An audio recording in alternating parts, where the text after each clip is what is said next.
Welcome to What's a Beautiful Life Anyway? I'm your host, Jill Bennett. This is the channel that shares ideas to help you live your best life, because life can be beautiful if you live consciously.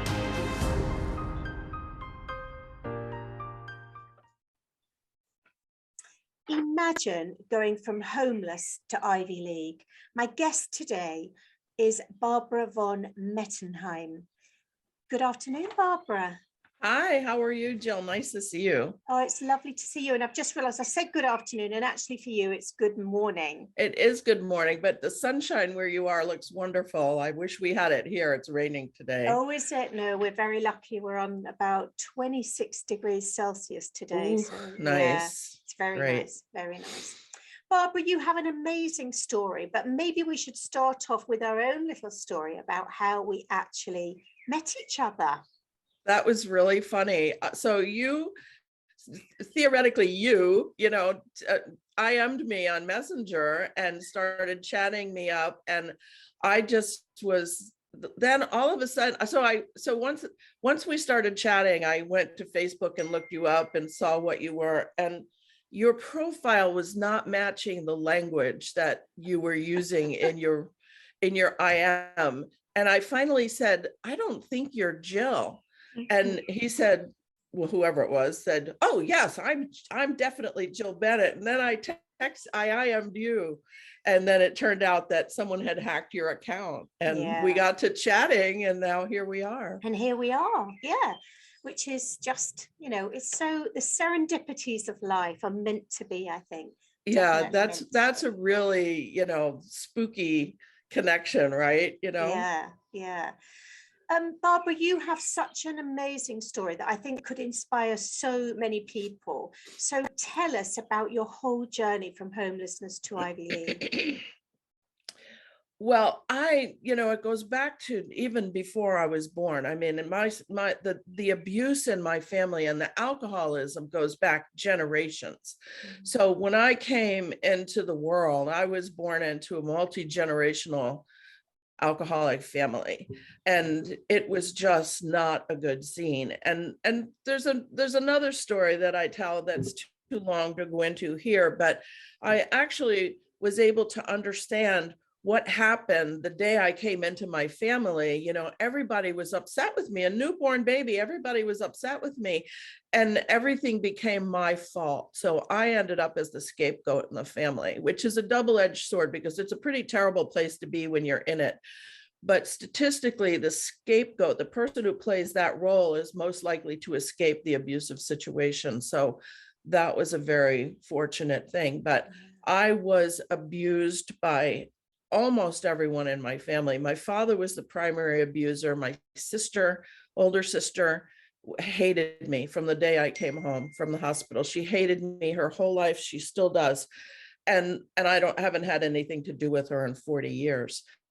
But when I finally left my home, I was an active alcoholic. I say I ran away from home at the age of 21 because they weren't going to let me leave. My mother told me, you're never getting out of my house until you get married.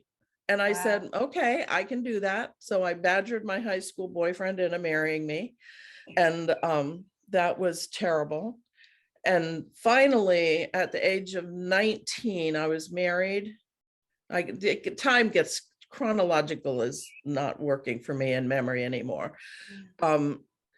But anyway, I was drinking with my mother and father and my husband. We were all drinking, and I was I'm an alcoholic, so I was drinking heavily.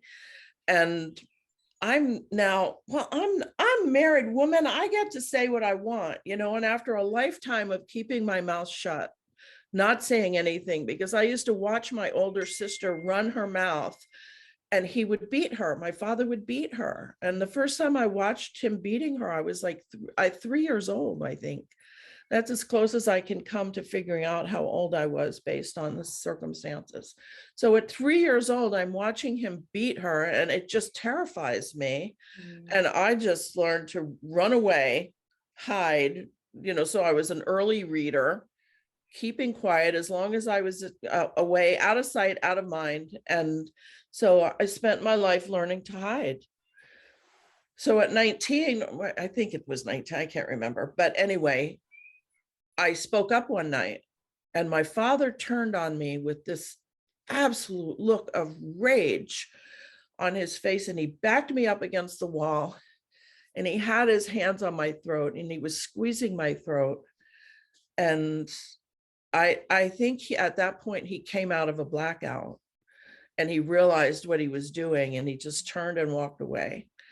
But I realized at that point that I was going to die if I stayed in that family. Not only had I never thrived or grown, I just merely survived, but now I saw that it was a life or death situation. He was going to kill me. And at that point, I ran away. I ran away from home at the age of 21. I just couldn't take it anymore. And so fortunately, I ended up in New England, in a very small town and small city in New England. And it wasn't if I had ended up in New York City, my story may not have, I may not have survived it. But I was in a very small New England town, but I was homeless. I lived in 2 closets in different people's homes. And I lived in warehouses. I just was pillar to post. I had no fixed address for years. And one night I'm sleeping on the floor in this guy's attic. So at this point, I'm in someone's attic. I had a little pallet made up on the floor and I'm dead drunk. And all of a sudden this voice comes out, "Barbara."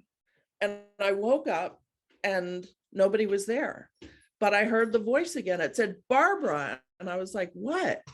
"Go to school," the voice said to me. And I was like, whoa, okay. And went back to sleep, got up the next morning, convinced that I'd heard the voice of God. I didn't at that point know about audio hallucinations, in alcoholism, but I'm convinced. I mean, if you can find evidence in the Bible of God speaking to people, so I thought God had spoken to me, and I went down and then I didn't know how to fill out the application. Like I had tried before to fill out the application, and I actually decided to read the directions, which was a big help. And it said, "Go get your tax form." And I just happened by some stroke of miracle, had my tax form that somehow had caught up to me.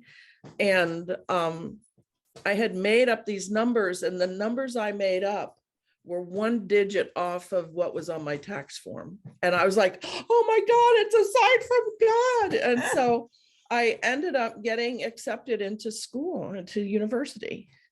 And I did terribly. And I was lucky because going to school was really important to me, I found out. And years later, I realized that when I was young, school was my haven, right? I could go there and know the rules and everything was right. So school became a big deal for me. And I stayed through my PhD, so God told me to go to school and never told me to stop going to school. So I stayed until they kicked me out.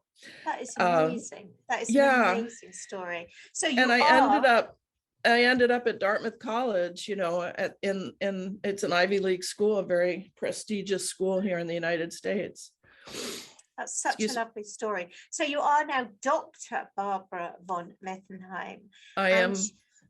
Which is so, you must be so proud of yourself, and you should be so proud of yourself. I am proud of myself because I thought I was stupid. They told me I was stupid. Everything was my fault. I was just a shell of a human being. I mean, I can't tell you how few life skills I had. And the only thing that kept me from becoming a sex worker was the fact that I had learned to type in high school. And I had a little source of income, and I had learned to wait tables. So I had those 2 life skills. So don't ever let anybody tell you that those are menial skills. They are life-saving skills. So whatever skill you have is enough to get you on the path to something better. Yeah. Do you know, my mum completely understood that, because when I was a teenager, my sister and I were sent to typing school. You know, we were at school, we were at proper school, but my mum sent us to typing school. And how advanced was she in her thinking? A, because we would have a life skill, but B, it ended up being a godsend when computers came in and we started using computers. Exactly. It's an incredible thing to have. So Barbara, you're now a success coach for business owners and executives. Tell us exactly what it is that you do for them. Well, a lot of times, and I know, and I'll tell a little story. There was it was CIO in a federal agency. He's got a very prestigious job, and he just one day, to everyone's shock and amazement, quit his job to go brew beer in a microbrewery. Gave up a high position and just took off because he couldn't stand it anymore. And he just didn't know how he was going to, you know, make it another day doing something that was so soul numbing. You know, you can only create so many files on the computer that people probably are going to read once, you know, and so I see people who are stuck in these jobs, you middle to upper management, that can't get out of it. They just feel themselves trapped on this hamster wheel, excuse me, and they don't know how to do it. And so, you know, Einstein said you cannot solve a problem with the same thinking that created the problem. So it's like, oh man, what do you do now? You know, this is the only mind I have. Well, it's not, it is the only mind we have, but we have higher mental faculties that we're using incorrectly. We don't even know what they are. I mean, if I went up to somebody on the street and said, what are your higher mental faculties? They'd look at me like, what are you talking about? Because we don't know about them. We're not taught them in this way. So by using our higher mental faculties, the biggest one being imagination, we can create something that's really incredible. And we are all, every single person that is born onto this earth is an absolute powerhouse. We have so much power that we don't even know we have. Yeah. And that's the gift of adversity, I think. You have somebody who grows up and never has any real bumps, you know, minor things here and there. But when you hit a hole in the road like I did, and you are born into, or even just fall into one day, the deepest hole that you can imagine through adversity, that gives you this sense of, whoa, there's got to be something else because this just isn't working. And when you get there and you finally admit complete defeat, that's when you're shown another level in our thinking that we are able to access. That's there for us the whole time, but because we don't have something to knock us off our path to show us a different way, you don't even think about it unless something painful comes up. And that's how I see adversity. I see it as a real gift to us. It's a signal that you are on the wrong path. And why don't you turn around and do something? So, and there's always another path, always. Yeah. Well, we only have to look at the last 2 years. And because of the pandemic, because of what's been happening, there is now the great resignation because so many people have spent more time at home. They haven't had long days of commuting and working in an office. Right. And they're thinking, actually, I don't want to go back to that. I want a life. I want a life outside of my job. They want a way of fitting their job around their life rather than fitting their life around their job. And so, I mean, there's so many resignations, there's so many staff shortages in so many areas. So, you know, you're absolutely right. Something can happen. And I guess one way of moving on to a different path is to set a goal, but most people don't know what a goal is, do they? And exactly. You can walk down the street and ask someone what their goal is, and you'd get some people with just they wouldn't know what you're talking They about. don't know what they don't know. So And some people just think that it's their to-do list. Yes.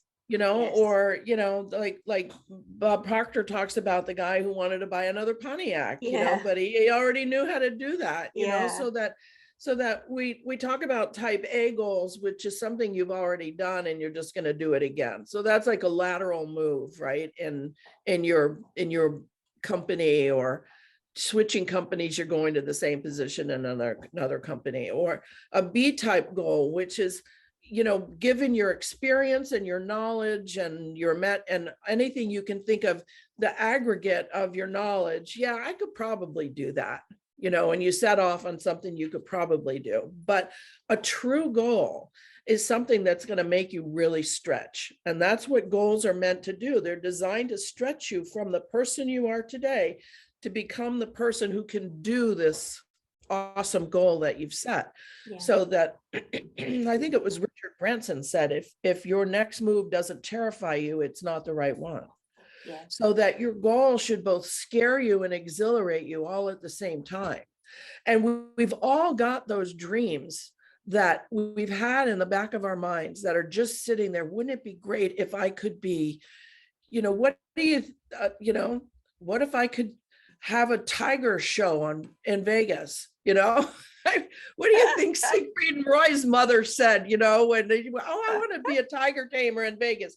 Yeah, you keep coming back, but you can do anything you want, Yeah. And it just takes the right attitude and the right focus, and learning to marshal your higher faculties in the direction that you want to go. And so, I talked about imagination earlier. One of the biggest wastes of our imagination is worry. We sit there and think about all the terrible things that could happen to us. I love to quote from Mark Twain: some terrible things have happened to me in my life, and some have actually come to pass. I mean, it's all just made up in our head. And we think, well, if I envision the worst case scenario, then whatever happens is going to be better than that. But that's like, oh my God, shooting yourself in the foot just before you run a marathon. You can't think like that. You have to start to take your imagination, point it in the direction you want to go, and use it to generate this energy. Neville Goddard, one of the early he's a Christian mystic in the 20th century. He thinks that imagination is equal to Christ. That's how powerful he thinks imagination is, that it's our link to God. And so that your imagination is the most powerful thing you can use. And if you are spending 1 minute worrying, you are wasting your time. You're just short-circuiting whatever success is on your way. So you have to learn how to use all of these faculties and to point them in the way you want to go. And once you do that, you compress time, that because once the work is all in our mind. It's all in our mind. I point to my head because we think the mind is in the head, but we don't actually know where the mind is. No. But the mind is just energy, isn't it? And you're right. If you think of people who've done incredible things like the Wright brothers, people thought they were completely bonkers. The fact was, we always knew how to fly. No one had just actually put it down on paper. We've always been able, the ability to fly has always been there. The internet, the ability has always been there. It's just taken someone to have that imagination, to think of it, and to actually think of the whys and wherefores as how it would happen. Exactly. My and God. Think about, well, mine's chewing on something over here. I'm gonna get up and my carpet is gonna be in pieces. But it's raining, so he can't go out. But you think about the radio. I mean, how could you even possibly imagine the radio? Because we couldn't see radio waves. We didn't know what they were or are. And so somebody was able to imagine that into existence. And it's not magic. It's just we No. have something in our brain called the reticular activation system, which is like the gatekeeper, right, for our consciousness, because we've got so much information coming at us, right, that if we let it all in at the same time, we would short circuit. Our brain would actually short circuit. So the reticular activation system gives us this, feeds us bits of information, right? And if one day I was talking to someone about, oh, it was my daughter. She said, "Do you know how to play Angry Birds on the phone?" What's Angry Birds? So she shows it to me, and I spend, the next 2 days with her playing Angry Birds. Within the next week, I realized the whole world had been talking about Angry Birds, and it just did not occur to me. Yeah. And all of a sudden, I'm like, wow, that was such a clear example of the reticular activation system, because my consciousness did not hold that information, and it just would like fly right by me. I didn't hear it. And then I did. Yeah, and there's a great video, isn't there, that I know is used in lots of training exercises, where there's some people playing basketball and they're told to count the number of times the ball bounces. And at the end of it, people come out with all these numbers, and someone says, "Did you see the gorilla?" And they're all going, "No, no." And there is actually a gorilla walking across the screen amongst the basketball players, but nobody's seen it because they're so busy concentrating on the ball bouncing. Exactly. And so, you have to do some things to broaden your awareness, to pick your eyes up off the computer screen, of your mind, to begin to see, wow, what do I really want to do? Because it's all there for us, all there for us. And by thinking creatively, sitting in a quiet room with some nice sort of, what is it? I can't remember music? The hertz of music, but so at the right, it's Baroque music, So at the right vibrational level to get you thinking, write it down, set yourself a goal that is a dream, that is something that's going to help you grow. Because if we're not growing, I like to say, if you're not growing, you're dying. You really need to. Well, it's true. I don't know who said that, but whoever's not busy being born is busy dying. And it's miserable. It's a miserable existence to not have something to look forward to. And you see people that just think, well, this pain is never going to end, and they take the ultimate solution, and it's just so sad to me to see that, because there's just so much available to us. And Barbara, sorry, go ahead. Darling, we're running out of time. Oh dear, I can't believe it went so fast. It's gone so quickly. And I just wanted to sort of say, we can't have you on screen here today and have you on this podcast without mentioning you're a French trained chef, you have an Amazon store, you've written a book, you've traveled, and you're in a network marketing company. You are such an interesting lady, amazingly interesting lady. And thank you. My new coach is saying I'm doing too much, so I have to just start to. But I've done a lot of things in my life. I have a lot of interests. Which is amazing. And thank you for joining us today, all the way from Virginia, I believe.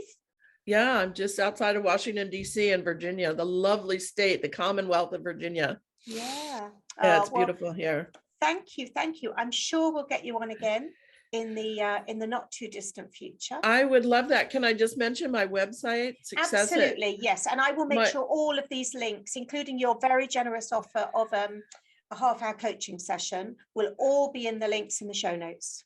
Okay. And there was something that I wanted to leave them with. I can't remember what that was. Did I put it down at the bottom? Oh, I think it was about understanding how powerful we all are. And this is really important, that until we take 100% responsibility for everything that shows up in our life, we live as a victim. And once you're a victim, you cannot move off the dime. You are just stuck and dead in the water. But by taking 100% responsibility for absolutely everything that's in our life, that's when we can begin to shift and grow and move, because we are the victor in that situation. We are driving the car and we can go wherever we want. So that is the number one thing, that once I did that, that I was the cause of all of my problems and the cause of all of my successes in concert with God, that's when my life began to change. You're absolutely right. Taking responsibility for you and your life is so, so key. Barbara, thank you so much. All of the information, people, of the things we've talked about today will be in the show notes. If you're watching this on YouTube, it will be underneath this video. So Virginia, Barbara from Virginia, thank you for Yeah, joining us today. so Amazing. nice. Thank you, Jill. I really appreciate it. Have a Thank wonderful day. you. Thank you. Okay.